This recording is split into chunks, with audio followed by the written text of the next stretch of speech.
नमस्कार। कभी सोचा है कि हमारी कुछ मशीनें ऐसी क्यों लगती हैं जैसे उनमें खुद का दिमाग हो, और वहीं कुछ दूसरी खैर थोड़ी सी नासमझ लगती हैं। चाहे एयर कंडीशनर हो या फिर टोस्टर, इनके काम करने के तरीके के पीछे ना एक बहुत बड़ा राज छुपा है। तो आज हम कंट्रोल सिस्टम के इसी सीक्रेट को समझने वाले हैं। यही तो सबसे मजेदार सवाल है ना? कि भाई ऐसा कैसे होता है कि एक मशीन को तो एकदम सटीक पता है कि कब रुकना है और दूसरी मशीन बस तब तक चलती रहती है जब तक कि हमारा नाश्ता ही जल जाए। इसका जवाब छिपा है इन मशीनों के सोचने के दो बिल्कुल अलग-अलग तरीकों में। चलिए पता लगाते हैं। तो चलिए सबसे पहले मिलते हैं पहले सिस्टम से। इसे हम कह सकते हैं एक अंधा कारीगर। ये बहुत सीधा साधा है, अपना काम करता है, लेकिन जैसा कि हम आगे देखेंगे, इसकी अपनी कुछ कमियां भी हैं। देखिए, एक ओपन लूप सिस्टम को अगर बिल्कुल आसान भाषा में समझें तो उसे अपने काम के नतीजे से कोई लेना देना नहीं होता।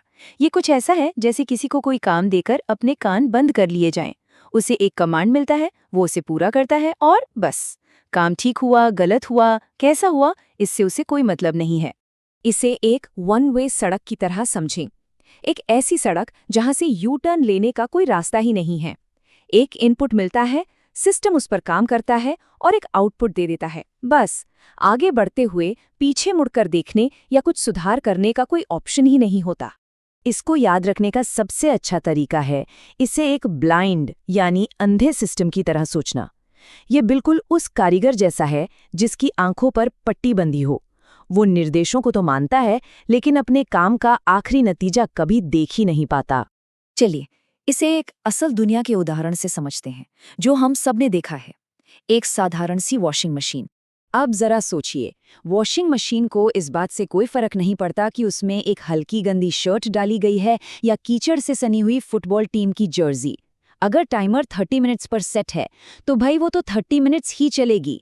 ये अंधा होकर काम करने वाले सिस्टम का एकदम परफेक्ट उदाहरण है। तो फिर इन अंधे सिस्टम्स की जो समस्या है, उसका हल क्या है? यहीं पर एक लगभग जादुई चीज सामने आती है जो सब कुछ बदल देती है, और वो है फीडबैक। फीडबैक ही वो चीज है जो एक मशीन को आंखें और कान देती है।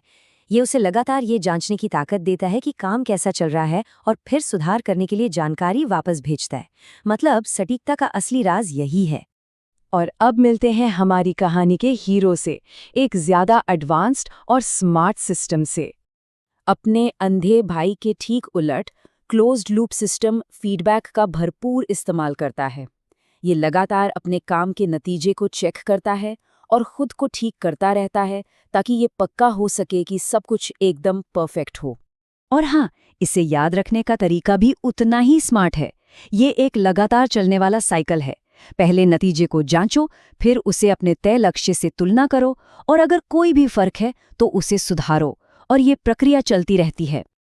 अब चलिए वापस हमारे सबसे पहले सवाल पर चलते हैं। एयर कंडीशनर एक स्मार्ट सिस्टम का सबसे बेहतरीन उदाहरण है। तो होता ये है कि एसी लगातार कमरे के तापमान को चेक करता रहता है। जैसे ही तापमान हमारे सेट किए गए टेम्परेचर से ऊपर जाता है, कंप्रेसर चालू हो जाता है, और जैसे ही सही तापमान आ जाता है, ये बंद हो जाता है। ये एक स्मार्ट ऑटोमेटिक प्रोसेस है जो लगातार चलता रहता है। और अब वक्त है फाइनल मुकाबले का। चलिए इन दोनों सिस्टम्स को आमने सामने रखकर देखते हैं ताकि इनके बीच का फर्क एकदम साफ हो जाए। यहाँ पर अंतर बिल्कुल साफ है। ओपन लूप सिस्टम सरल और सस्ते होते हैं, लेकिन उतने सटीक और भरोसेमंद नहीं होते। वहीं दूसरी तरफ क्लोज लूप सिस्टम ज्यादा कॉम्प्लेक्स और महंगे जरूर होते हैं, लेकिन बदले में वो कहीं ज्यादा सटीकता और भरोसा देते हैं। क्यों? क्योंकि वो अपनी गलतियों को खुद सुधार सकते हैं। अब जब ये अंतर पता चल गया है, तो यकीनन अपने आसपास इन दोनों तरह के सिस्टम्स को हर जगह देखना शुरू किया जा सकता है। एक बार जब ये कॉन्सेप्ट समझ आ जाता है तो ये हर जगह दिखाई देने लगता है, एक साधारण ट्रैफिक लाइट से लेकर कार के क्रूज कंट्रोल तक। आखिर में पूरी कहानी एक ही सरल लेकिन बहुत शक्तिशाली आइडिया पर आकर टिकती है, और वो है फीडबैक। और अंत में एक सवाल जो सोचने पर मजबूर कर देगा। एक पंखे का रेगुलेटर, ये एक ओपन लूप सिस्टम है या क्लोज्ड लूप? जरा सोचिए। जब हम स्पीड बदलते हैं तो क्या सिस्टम कमरे में हवा के बहाव को जांचता है, या फिर वो बस एक दिए गए आदेश का पालन करता है? इसका जवाब ही सब कुछ साफ कर देगा।